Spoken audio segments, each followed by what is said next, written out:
നിങ്ങളുടെ ഹസ്ബൻഡ് അല്ലെങ്കിൽ വൈഫ് ഒരു നാർസിസിസ്റ്റ് ആണെന്ന് വിചാരിക്കുക, അല്ലെങ്കിൽ വളരെ ടോക്സിക് ആയിട്ടുള്ള ഒരു വ്യക്തിയാണെന്ന് വിചാരിക്കുക. പക്ഷെ സാഹചര്യങ്ങളുടെ കുറെ സമ്മർദ്ദം കൊണ്ട് നിങ്ങൾക്ക് അവരെ ഡിവോഴ്സ് ചെയ്യാനും പറ്റുന്നില്ല, ആ ഒരു സ്പേസിൽ നിന്ന് മാറാനും പറ്റുന്നില്ല. പൊതുവെ ഇതുപോലെയുള്ള ആളുകൾക്ക് പുറത്ത് ഭയങ്കര നല്ല ഇമേജ് ആയിരിക്കും ആളുകളുടെ ഇടയിൽ. വീടിനകത്ത് മാത്രമായിരിക്കും ഇയാളുടെ ഈ മുഖം ഇവര് കാണിക്കുന്നത്. അപ്പൊ നിങ്ങൾ ഇവരെ കുറിച്ച് പുറത്ത് ആരോട് പറഞ്ഞാൽ, ഈവൻ ഇയർ പേരൻസിനോട് പറഞ്ഞാൽ പോലും അവരത് വിശ്വസിക്കണമെന്നില്ല. അങ്ങനെ ഒരു സിറ്റുവേഷനിലാണോ നിങ്ങൾ? അതെങ്ങനെ ഹാൻഡിൽ ചെയ്യാം? വളരെ ടോക്സിക് ആയിട്ടുള്ള നിങ്ങളുടെ സ്പൗസിന്റെ ആക്ഷൻസും ബിഹേവിയേഴ്സും നിങ്ങളെക്കുറിച്ചുള്ള അഭിപ്രായങ്ങളും വേർഡ്സും ഒരിക്കലും നിങ്ങൾ ഡിഫൈൻ ചെയ്യുന്നില്ല.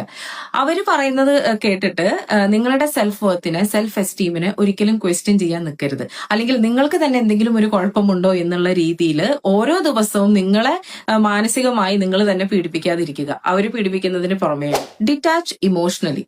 അതായത് നിങ്ങൾക്ക് നിങ്ങളുടെ സ്പൗസിനെ കുറിച്ചിട്ടുള്ള ഒരുപാട് എക്സ്പെക്ടേഷൻസ് ഉണ്ടാവും. അതായത് എന്റെ ഇമോഷൻസ് അവർ മനസ്സിലാക്കണം, എന്റെ വിഷമങ്ങൾ അവർ മനസ്സിലാക്കണം, എന്നെ തന്നെ മനസ്സിലാക്കണം എന്നുള്ള കുറെ എക്സ്പെക്ടേഷൻസ്. അത് ആദ്യം അങ്ങ് മാറ്റിവെക്കുക. അല്ലെങ്കിൽ ഏതെങ്കിലും കാലത്ത് എന്റെ സ്പൗസ് ചേഞ്ച് ചെയ്യൂ എന്നുള്ള ധാരണകൾ ഉണ്ടല്ലോ, അത് മാറ്റിവെക്കുക. അല്ലെങ്കിൽ അവരിൽ നിന്ന് ഒരു ഫെയർനെസ് എക്സ്പെക്ട് ചെയ്യുന്നത് സ്റ്റോപ്പ് ചെയ്യുക. Accept the situation as it is. Don't chase dum.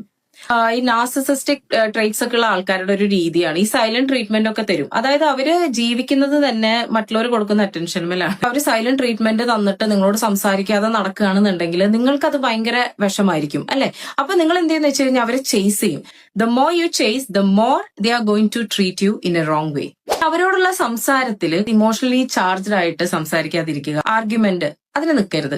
അല്ലെങ്കിൽ നിങ്ങളുടെ ഒരു പൊസിഷൻ ഡിഫെൻഡ് ചെയ്യുന്ന രീതിയിൽ സംസാരിക്കാതിരിക്കുക. Conversations or the interactions should be brief, neutral and non reactive. കാരണം എന്താന്ന് വെച്ച് കഴിഞ്ഞാൽ, ഇപ്പൊ ഫോർ എക്സാമ്പിൾ ഓവർ എക്സ്പ്ലനേഷൻ വരുന്ന സമയത്ത് നിങ്ങളുടെ വേർഡ്സിന് നിങ്ങൾക്കെതിരെ ട്വിസ്റ്റ് ചെയ്യാനുള്ള ചാൻസസ് വളരെ കൂടുതലാണ്. നിങ്ങൾ ഷൗട്ട് ചെയ്ത് കഴിഞ്ഞാൽ ആ ഷൗട്ട് ചെയ്തത് മാത്രമായിരിക്കും അവിടെ ഉണ്ടാകുക. അത് നിങ്ങൾക്കെതിരെ അവര് യൂസ് ചെയ്യും എന്നർത്ഥം. Maintain A very firm and assertive body language and facial expression.